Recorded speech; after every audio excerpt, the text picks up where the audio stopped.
ప్రభువును రక్షకుడైన యేసుక్రీస్తు నామంలో మీ అందరికీ వందనాలు.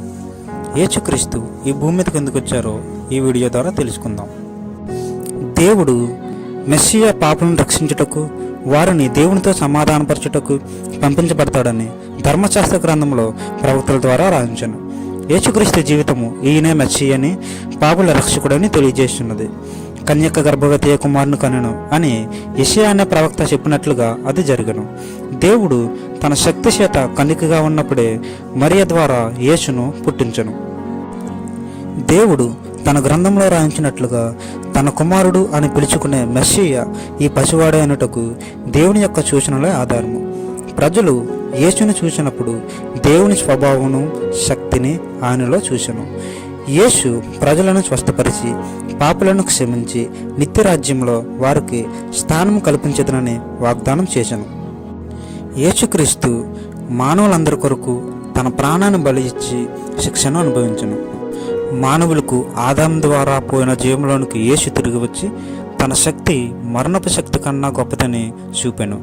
నా ప్రాణమును ఇచ్చుటకు, దానిని తిరిగి తీసుకొనుటకు నాకు శక్తి కలదు అని మెస్సియాని యేసు చెప్పి దానిని నెరవేర్చెను. యేసుని జీవితము ప్రవక్తలు మెస్సియా కొరకు రాసినట్లుగా ఉండెను. ప్రవక్తలు చెప్పినట్లుగా దేవుని మాటలు లోపం లేనివని, నిత్యమైనవని నిరూపింపబడను.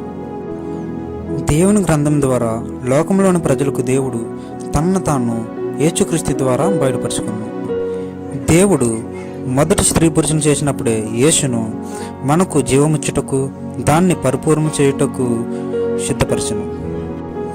కానీ ఈ మొదటి మానవులు దేవునిపై అపనమ్మకం కలిగి దేవుని ఆజ్ఞకు అవిధేయులయ్యిరి. ఈ అవమానపు కార్యము వారిని దేవుని నుండి వేరుపరచను.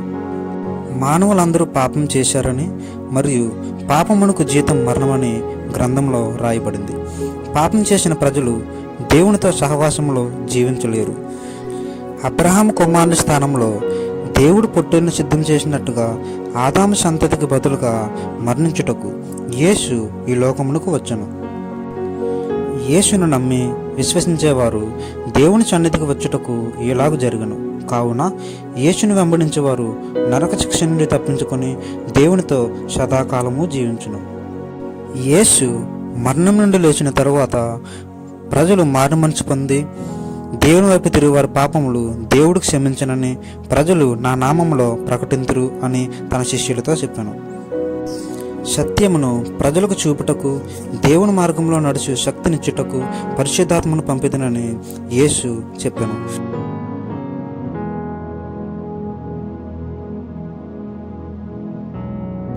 ఒక పాపాత్మురాలైన స్త్రీ మారు మనసు పొంది యేసు ప్రభు దగ్గరకు వచ్చినప్పుడు, నీ పాపములు క్షమింపబడినవి, నాపై విశ్వాసమే నిన్ను రక్షించెను అని అనను. దేవుడు ప్రజల పాపములను క్షమిస్తాడు అనుటకు ఇది ఒక ఆధారము.